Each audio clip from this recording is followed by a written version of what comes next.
Good morning, everyone, and welcome to another episode of Actually Ashley. Today's distinguished guest is Susie Chau. Welcome, Susie.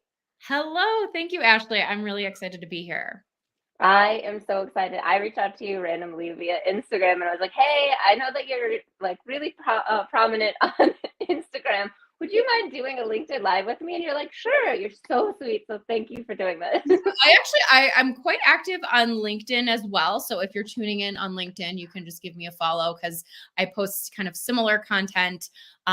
Because I think that LinkedIn is just such a unique platform for really connecting with the type of people that I like to help, which are busy professionals, especially parents. That are just looking for a break. And I know a lot of people on LinkedIn need a break. Right? So tell me a little bit about Carpe Diem Traveler, your Yes. business. So I started my business in 2016, and the biggest catalyst for that was my husband and we took a year-long sabbatical to travel. And the reason why we did that, my husband actually lost his job, but we turned lemons into lemonade.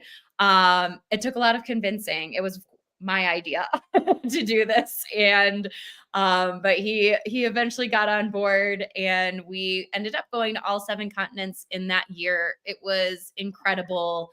And I love to travel before that. And so obviously after the sabbatical, lots of people were coming to me with travel questions naturally. And I learned more about becoming a travel advisor once we returned home.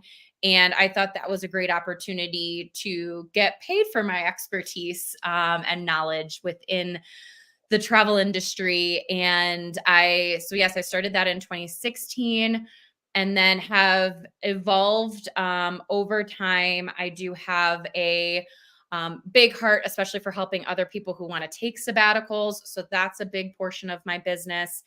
And just recently, I am focusing, especially from a marketing side of things, into helping families. I have a 3-year-old myself, and I understand that there are so many more challenges in transitioning from traveling solo or as a couple to bringing your kids along with you. And I really believe that, most parents, especially those that love to travel, want to share that experience with their children to help raise well-rounded, globally minded, curious, empathetic human beings. And I think travel is such an incredible and fulfilling way to do that. And I really want to help parents think differently about travel. I mean, I hear all the time, it's so overwhelming, it's intimidating to plan. It's just too much. And, parents are very, very busy. I understand that little all too well. And I think, that group needs the most help because again that transition from into traveling as a family on top of all of the other responsibilities as a parent, especially anybody who working or not working, there's just so much on our plates.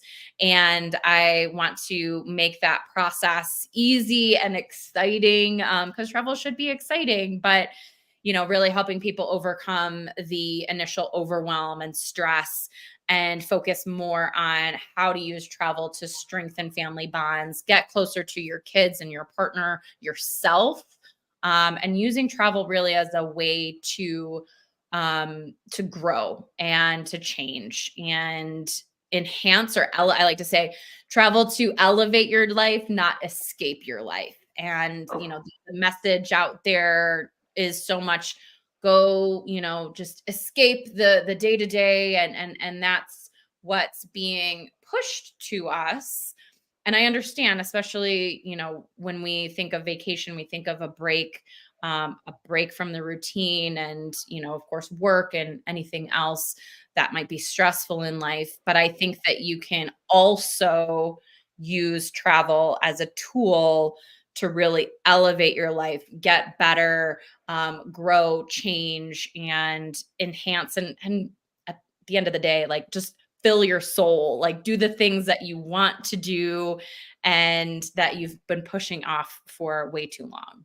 Well, and I love how you talk about kind of like deep experiences rather than the superficial checklist experiences. Mhm. And I think that there's so much that comes from this moment in time of DIY, right? Where everyone thinks they can do it all themselves. And I think a lot of people haven't used a travel advisor. So if you know someone that's like has not ever used a travel advisor, is used to doing everything themselves, but is short on time, has the wherewithal to know that key decisions are important, what would you say to them of what the difference is by using an advisor?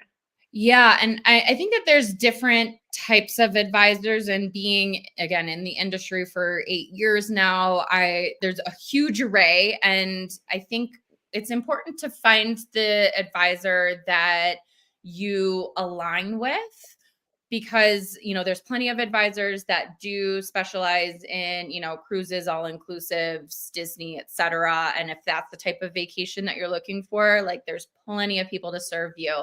There's also other types of advisors that do more tailored or customized trips. So if you like that style and you like kind of piecing things and making it feel personal, then there are advisors to serve you. So I think that's maybe an important distinction, because most people hear like travel agent and maybe they have the vision of some older woman in a AAA office, you know but there is like certainly a whole new generation coming into this, that are millennial and even Gen Z now, that have similar viewpoints as you to how you might want to travel and what you're interested in, really being able to customize that experience for you. So yeah, I guess the main thing is if you've never even considered working with a travel advisor, it's certainly worth it, especially if you're really strapped for time. I think that there's also I talk to a lot of people that genuinely like the planning aspects and that brings them joy. So they're hesitant to hand over control, but especially, I mean, really working with any advisors, it's always collaborative. You always have a say, and it's not just behind a curtain, here you go, that's it. It's always a conversation. So you don't have to necessarily worry about that. I think it's really more taking a look at how much is your time worth, and considering outsourcing to a professional and an expert, especially if you're either going to some place that you've never been before, or doing something that you've never been before, maybe outside of your comfort zone. And that could be taking some of your first trips with a child, for example. And there's so much to learn and to consider that you've never had to do before. So especially during those like key transition points, or those trips that do just kind of feel a little bit outside your comfort zone for you to plan, that feels kind of heavy or overwhelming, reach out to an expert. There's plenty of us out there to help and make that much easier for you. And there's something for everybody depending on what your priorities are. And you do such a great job of positioning yourself as an expert by sharing the knowledge that it like we might be able to discover along the way. Like one of the things that I saw recently was a sling that you can attach to like an airplane. And I guess like if I flew enough, I probably would have discovered it on my own. But honestly, there's so many things that you share that I just had no idea about. And so I think that you have kind of two audiences, right? You're building trust with people that maybe won't use you right away, but like seek your content. But then you have the people that are like, okay, she knows what she's talking about. Like, I just want to do it. And I think a lot of people underestimate having multiple audiences in that way of the trust building pool, which is going to be a lot bigger, and being like, okay, you're my target audience because I want to share knowledge with you because we're a community, and you have that nailed down so well. But then you also you also share people's success stories with the clients that you do direct work with. And I think that that's such a beautiful way to approach things in tandem. But a lot of people don't want to do that community aspect building and underestimate how much time goes into that. Of of sharing that knowledge and curating that. Yeah, it's a lot of work, but I think it's important because especially with what I'm trying to do in helping people, especially parents, think about travel differently, shift those perspectives, move from overwhelmed to excited. That is content that I'm really excited about sharing because I think it's a message. And again, this is not just for parents, but from a marketing perspective, you got to choose the niche, right? But I want to share that because I think it's so important to just plant those seeds. And again, I recognize that this is not something, I mean, I'm not selling get rich quick or anything with like a solid ROI. I'm talking about more intangible things, but I do at my core find that they're so important, and making some of these little shifts really makes such a massive difference in terms of how you approach travel, how you might deal with unexpected things happening on the road, and really looking at travel as not just checking things off the list and following this, super detailed itinerary. I'm much more about finding the joy and simplicity and working in spontaneity into your itinerary and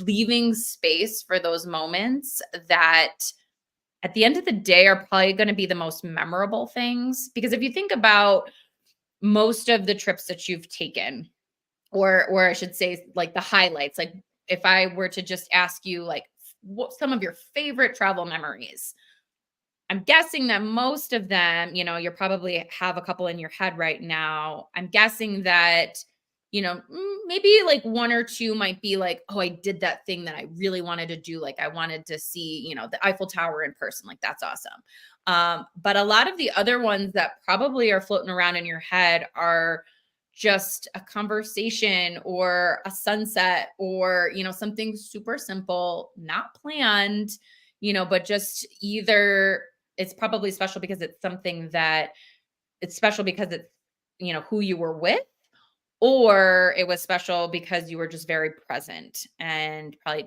took a moment to slow down and just appreciate, have gratitude. Those are the simple things. You don't have to go across the world to get that.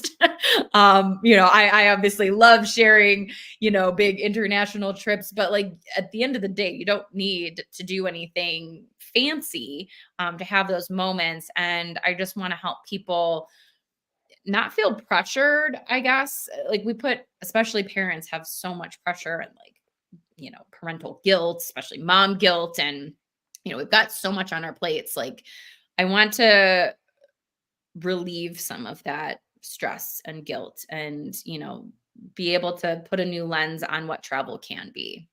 And there's just so much noise about travel, like, "Oh, you've gotta do this, you've gotta do that." And Yeah. what I love about what you talk about is like, hey, it's great to have that impulse to wanna do it all, but maybe just save enough time, like you said, for spontaneity and things like that. So I was wondering, how did you decide France would be your first international trip with your son? Yeah.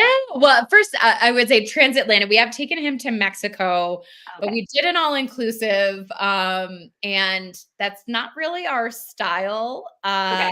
We've done one all inclusive before in our lives, and that was for a very good friend's destination wedding. And I mean, that was fun in a group environment. And we were like, well, we're probably going to want a winter getaway. And so we planned an all inclusive trip last winter with our son. He was 2 at the time. And it was fine, but it didn't scratch that travel itch. It didn't fill our cups. I mean, it was like easy breezy winter getaway. I mean, pretty much what we intended. But I think what that taught me is that I need to be true to myself and how I like to travel and what fills my cup as the adult, also the paying adult. I'm gonna like, yes, the child is important, or children and their desires. But I'm much more about the intentionality and why you're going versus exactly where you're going. But for our next trip, so we're leaving in just a few days and we're going to France. And some of the things that kind of went through our heads in deciding, if we were feeling ready, because it is, I mean, I talk about removing overwhelm and stress. I mean, I still have it myself. I'm not, I'm not immune to that. I mean, I guess I probably have a higher tolerance. But it's still there. We had never taken, a completely red eye flight. I mean, at least since he was 10 months old. So we have no idea how he's going to react to that. But we wanted to go to Europe because that's a place that like really fills our cup and scratches the travel itch and makes us feel alive. And I think that's really important to consider. We also are going to be visiting friends, and anytime you can visit friends, whether they live there or it's just a fun place to meet up, any way that you can connect with people in person, that's a really good excuse or reason, I would say, to travel. So we're going to be between Paris and also Normandy. That is one of the reasons why we chose it, was just to see those people. And Paris is familiar. So I actually worked in Paris for a bit in my past life as a management consultant.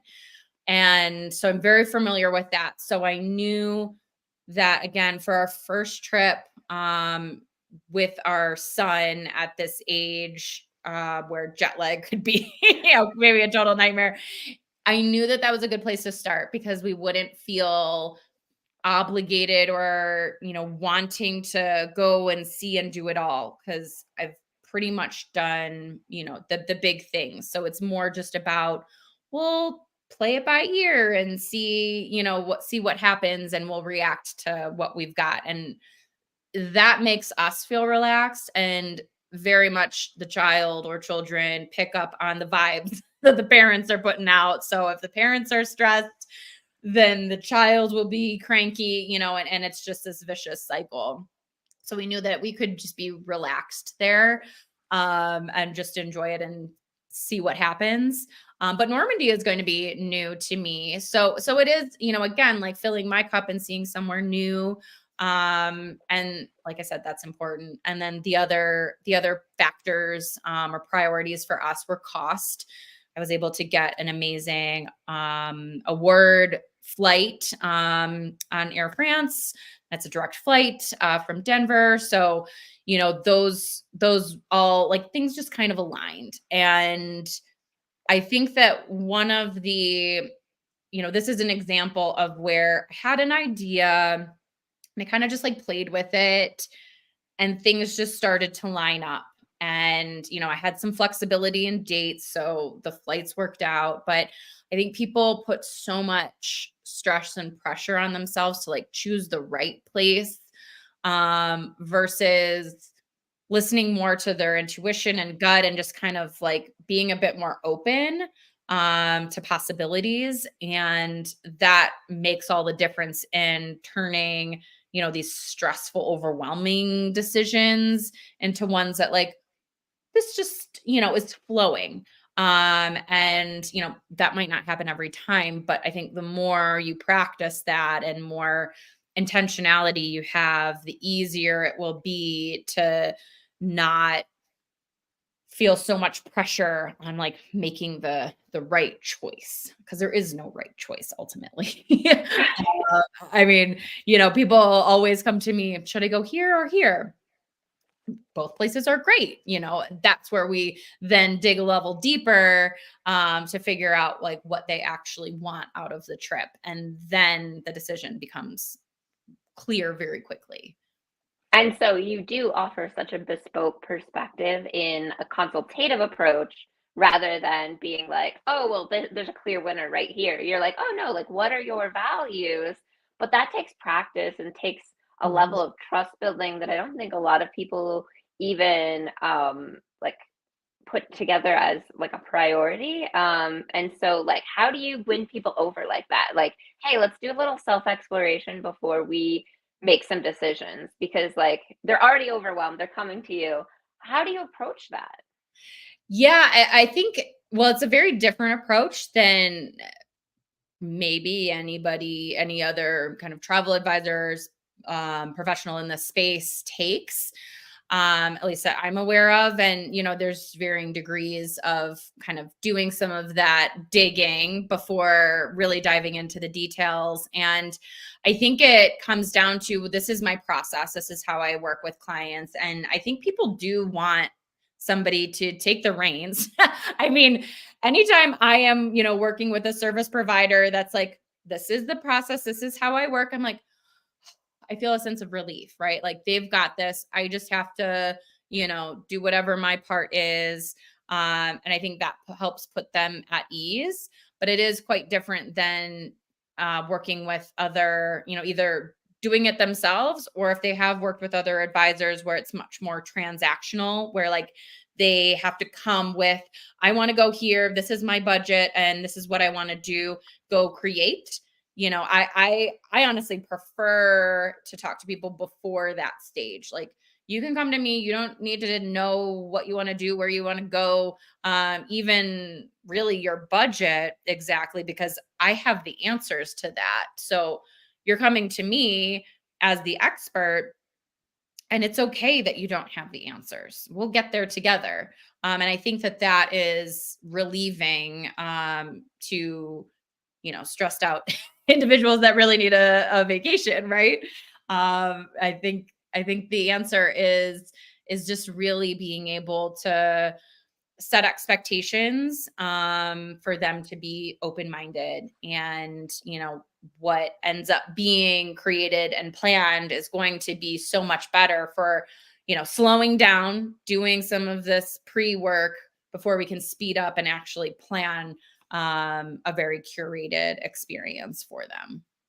I love that. So you mentioned briefly that you did management consulting in France.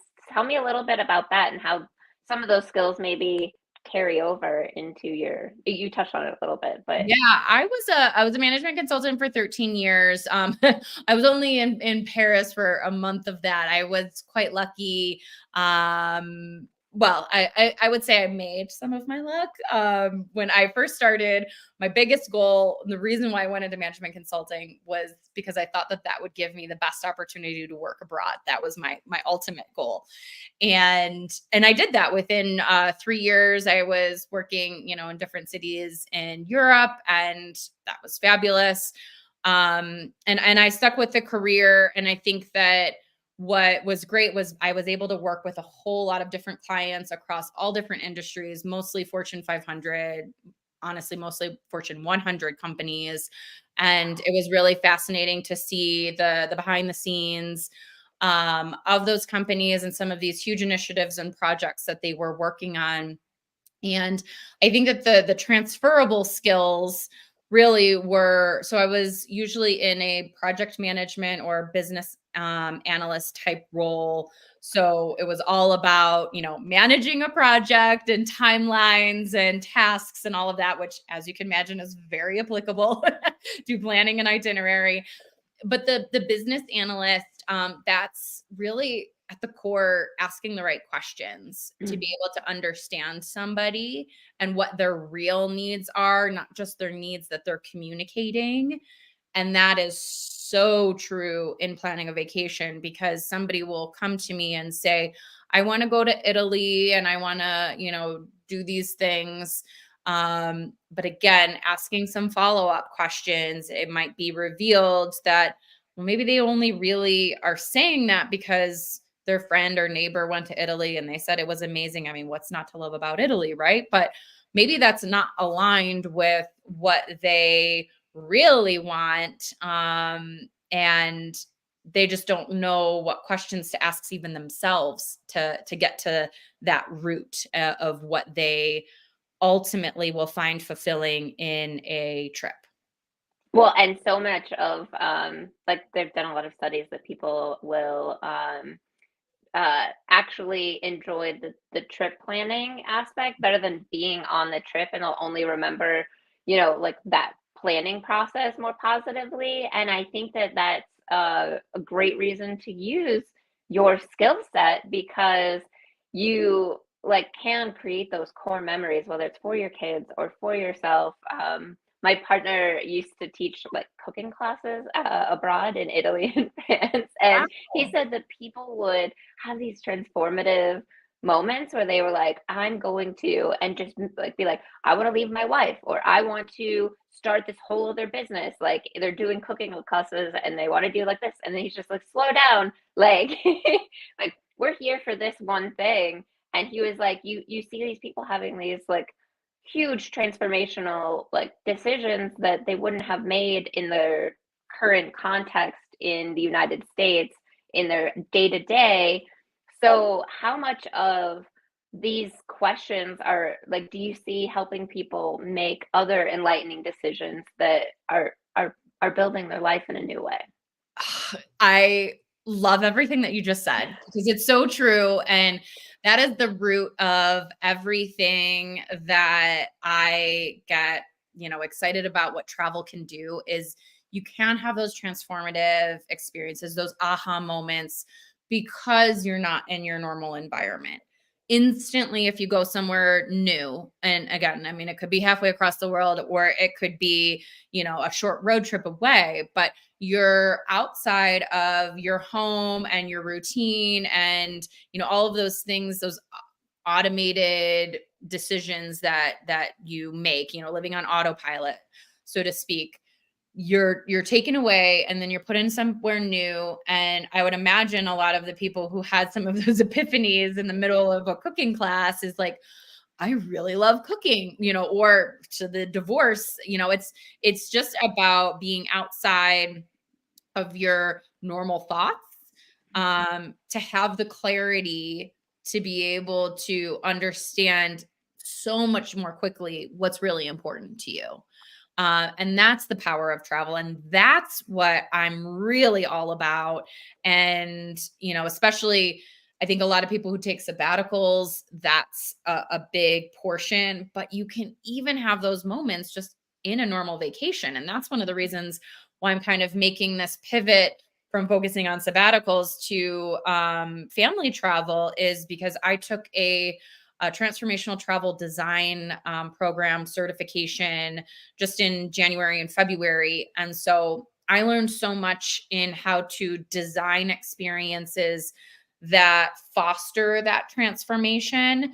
And those are the types of things that I realized it just kind of clicked in my brain that I can help so many more people by taking these concepts and infusing it in, a 1 or 2 week trip, which is much more attainable than, maybe a month or more long sabbatical. But if you have intentionality and also are open, your mind is open to the possibilities, especially when you're in the destination, that's where the magic can happen. And I think just again, opening people's minds in just even my social media content, for example, that is something that's possible. And it's honestly not that hard. I mean, I would say it's maybe not, it's simple, but it's maybe not easy. But if you work with somebody like me that can kind of unlock those doors along the way, it's something that's very achievable. Well, and my partner is a chef, doesn't want anything to do with emotions. He set expectations. He's like, you're going to learn cooking skills. You're going to learn where they get the grapes. You're going to learn like the quality of the soil. So for him, he was like, I had no idea that travel would have such a transform. And he's like, you need a guide. Like, find someone else. This is not for me. Like, not everyone's gonna lean into it. And you have like, I feel like coming from like a bit like a business consultant aspect and bringing that into people's personal lives, I think it's a beautiful way of harnessing that and bringing them towards where they want to go and unlocking their potential in so many other ways. Because how many times have you seen someone come back from a vacation totally transformed and take that vigor and bring that into the work that they do?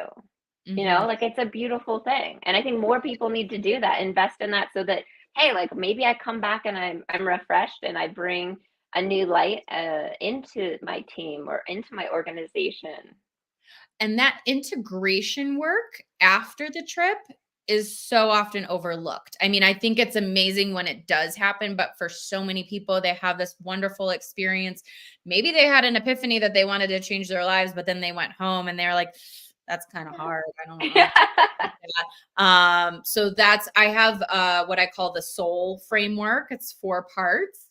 And the L is for lift up your life. So that actually happens after the trip. And that's the part that I think people skip over the most. But that's where the true power of travel, being able, as I said before, elevate your life. You can only do that if you integrate some of these learnings. That could be a small habit, like maybe you got into, walking every day on vacation and you want to do that, going forward, something, small like that. If you don't have the intentions that are set to do that when you come home, it's very easy to just let it slide and say, oh, that was vacation me, versus, no, this is me now. This isn't just vacation me that does this. And is this like best version of myself? I can make these changes and these shifts, but not necessarily having those intentions or knowing how to do that. That's where like the 80% of the value of travel can be lost, if you don't take the right steps to make those changes and make them long lasting. So that's really something, especially the transformational travel design program. I got into that like so much more, and have some tools and frameworks to help people do that integration piece, because that's where the real gold is. That's So like true ROI on travel, yeah, right? Like you right. spend thousands of dollars on these trips and it's amazing and it's great, but then you come home, and the experience itself valuable. Will not say anything, bad about that. But you get so much more ROI if you continue those like good, vacation you vibes into your day-to-day life. Yeah, absolutely. So what were the other parts of soul? You said lift up your Sure. life is L. Yeah, so I'm starting, I guess, from the end, but it does connect. Like, so it's a circle, because you integrate some of those learnings in life. You also reflect, in the L, stage, or lift up your life. That stage, you also reflect on each trip and say, what did I like? What did I not like? What do I want to do more of? What do I do less of? So then it informs your next trips. And that, again, just those like couple questions can make such a huge difference, and make it easier to plan future trips because you already know what you like and what you don't like. And I think just putting some words around that is really helpful, or maybe some like rules, or guidelines, for yourself to, if you're, for example, you really liked having some down days where nothing was scheduled and you said, "Oh, that was great." But then you want to plan this like super big adventure next time. And it's very easy to forget that guideline, and that thing that you really liked was some of those down days because you want to like pack it in and squeeze as much in. So that's why it feeds, into the first part of the soul framework, which is S, and that's seek. And that's really going to what we were talking about earlier, is figuring out your why. And before why, and this was the piece that I kind of touched on a little bit, but the transformational travel design program really, helped me clarify what I was missing, because I would ask people why they want to travel, but I still felt like it was kind of surface level. And the step right before that is who you are. So that's really about like identity. And that's where those, figuring out what changes might you want to make. What what about your current life do you want to transform or make better? And that's the step that, is really key in being able to get to a better why, or I guess a deeper why. And the deeper you can go with that, the easier all of the planning steps go. So that leads me to O, which is open, meaning open to possibilities. And I kind of talked about this earlier too, is finding flow in that travel planning process. Again, if you're really solid on your why and what you want to get out of this, then all of those little travel decisions become so much easier and less stressful because you know what's most important to you. You've got your priorities, you've got your goals. So then all of these little tiny things feel less important. Unless it is one of your top priorities and where you want to spend your time and your money, spend most of your time and your money in the planning on those things, not like the stressing over, should I do, this restaurant on Tuesday or, like we can go down a rabbit hole on all of that. But I think that again, having intentionality makes the planning easier, less intimidating, less overwhelming. And then the final piece left to cover is which is unlock. So that's the actual travel. And unlocking is really about unlocking your dreams and being able to be present while you travel. And this is so key, especially for traveling with kids, and being able to unplug, mentally be in the moment, and be able to experience travel again in a way that it's not about scratching the surface, checking things off the list, but just like enjoying your environment, the people that you're with, and being grateful and having gratitude for this experience. And really, because this is something that you've anticipated for so long, and saved up money for, and got the time off, like enjoy it for real, not one foot in, one foot out, where you're like thinking about this email that might be in your inbox. And, it's a slippery slope. Like, I know people really, really struggle with that. But that is also key to getting the most out of your, experience while you're traveling. I love that so much. I think that like being a consultant is just really hard, and I don't think a lot of people understand just how hard it is because they're like, I paid you money kind of thing. And so what you're saying about like having goals, managing expectations is really great. But when things go wrong like with travel, people sometimes like have meltdowns. So do you have any tips for people, whether they set up for a sabbatical and it's not going the way they want, or they set up for travel and it's not going for the way they want? How do you help people reframe, regroup, you know, and Mhm. really unlock the work that they were trying to do? Yeah. And I think the first step is just setting the expectation things are going to go wrong. Yeah. Everything is not going to go 100% to plan. It might rain one day, like totally out of your control, or something that's, maybe just a human error. Any trip that you take involves hundreds of people.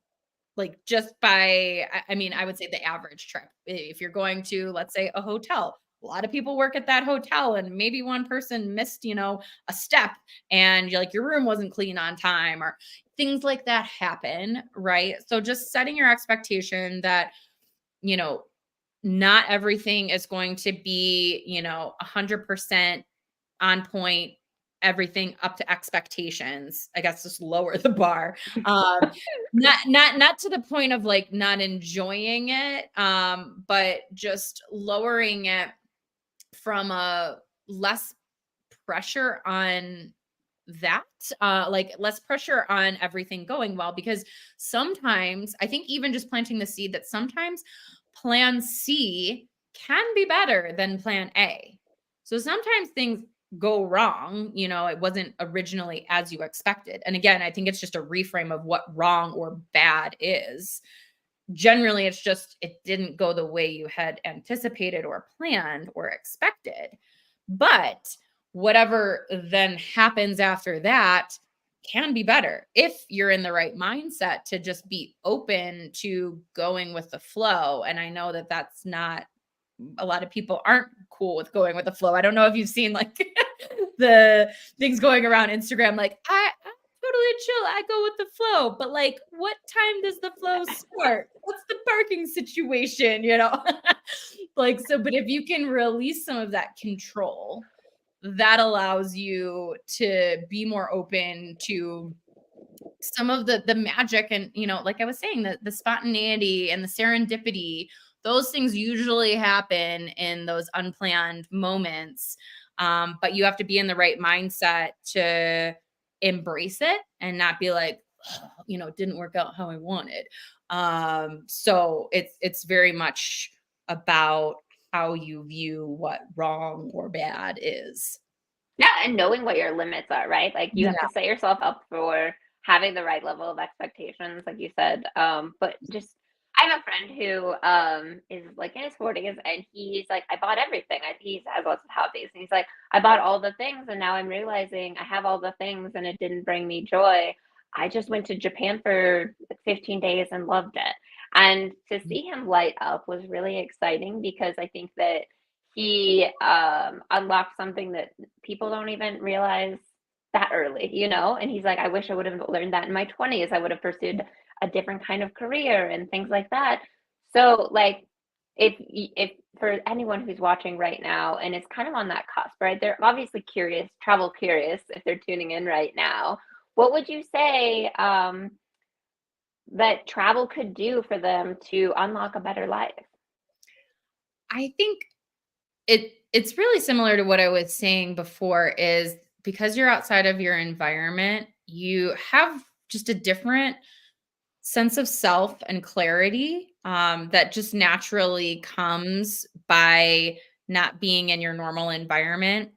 And I think I think being open to following some of those nudges, if you're Mm. feeling called, and this is what I talk about, like, in the planning process, but even just when you're thinking about travel, just what excites you, go after, kind of take that next baby step towards, like, whatever it is.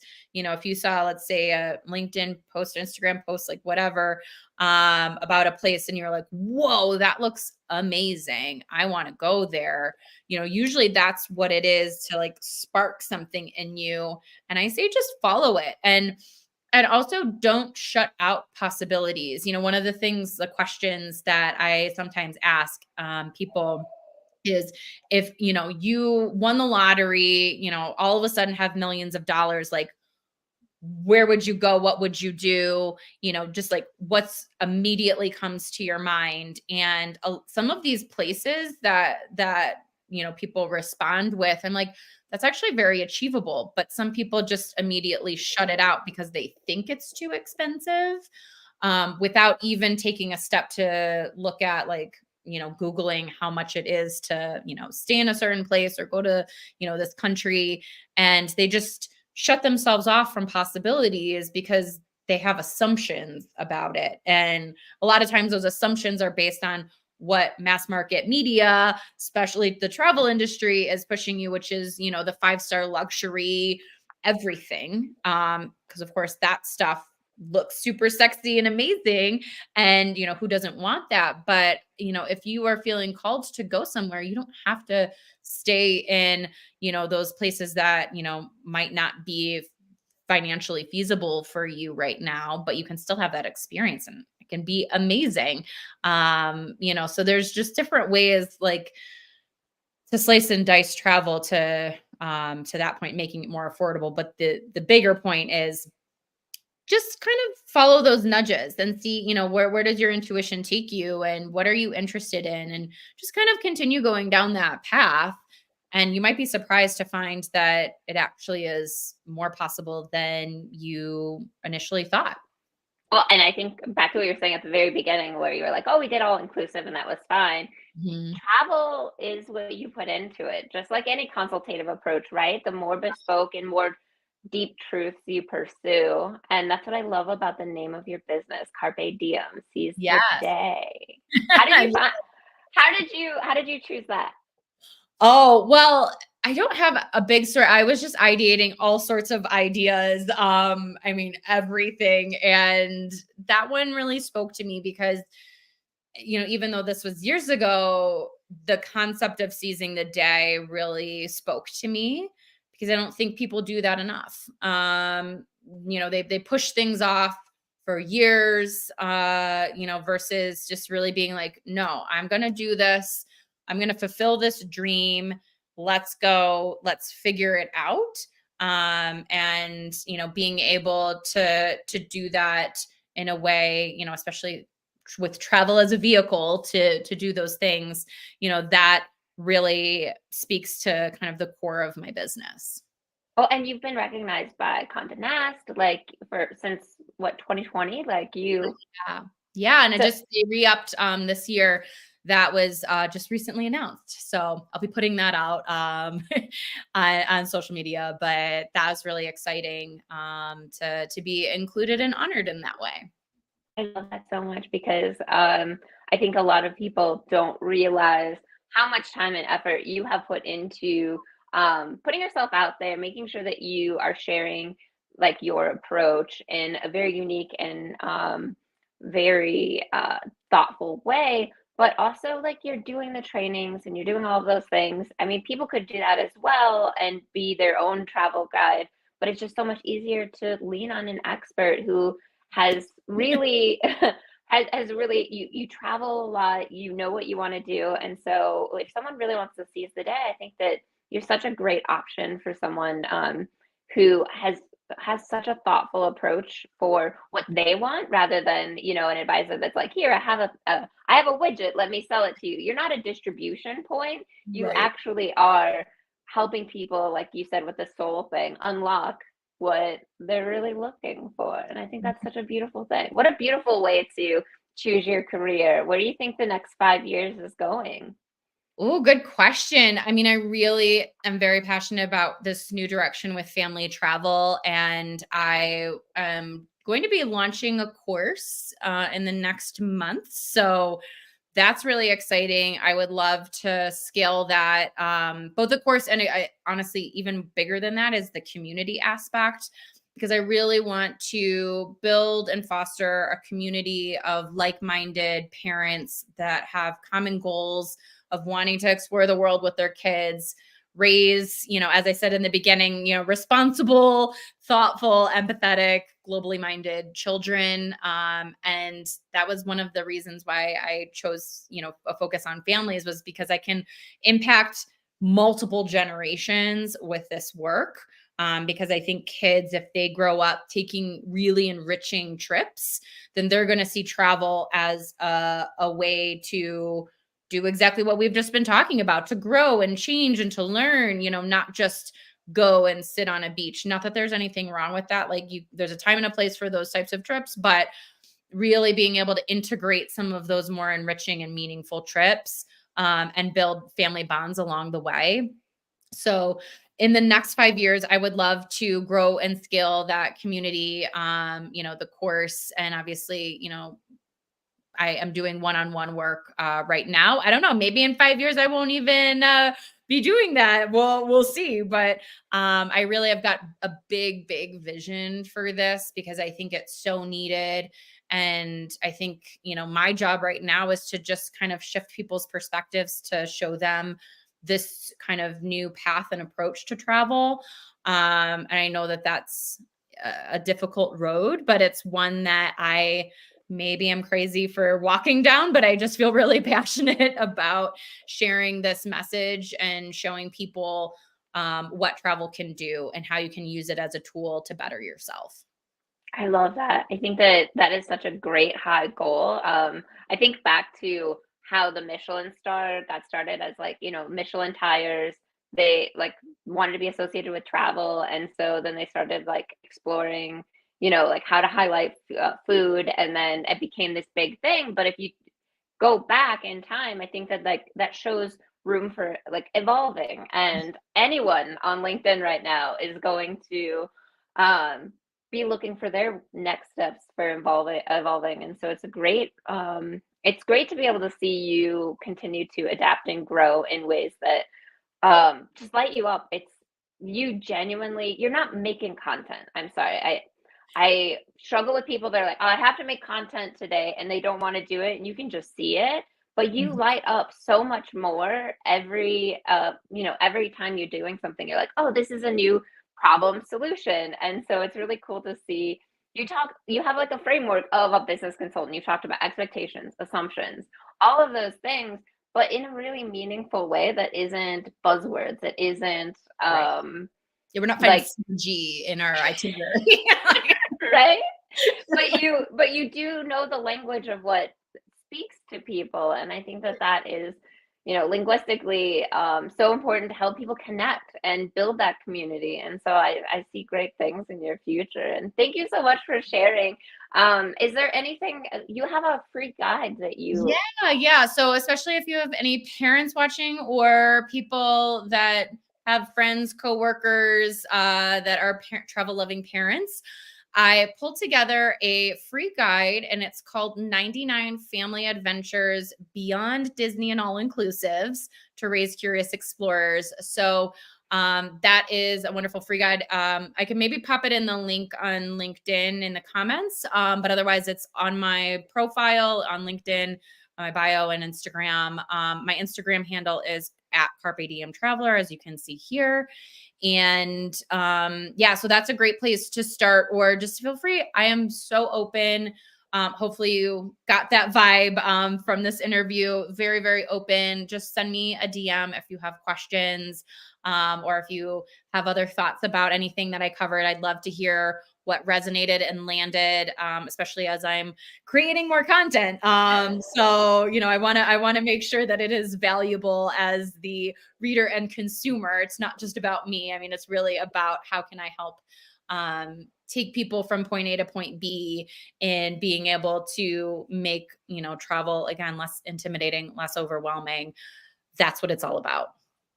I love that. Oh my gosh, Susie, thank you so much for your time. I hope we get to continue this next year and find out what what new Yes, okay, exciting I'll give things. you an update. I would love to. I love it. Well, we'll look forward to that course, and I know I'll be following you. But thank you so much for your time, and thanks everyone for joining. Thanks, Ashley. Have a good one. You too.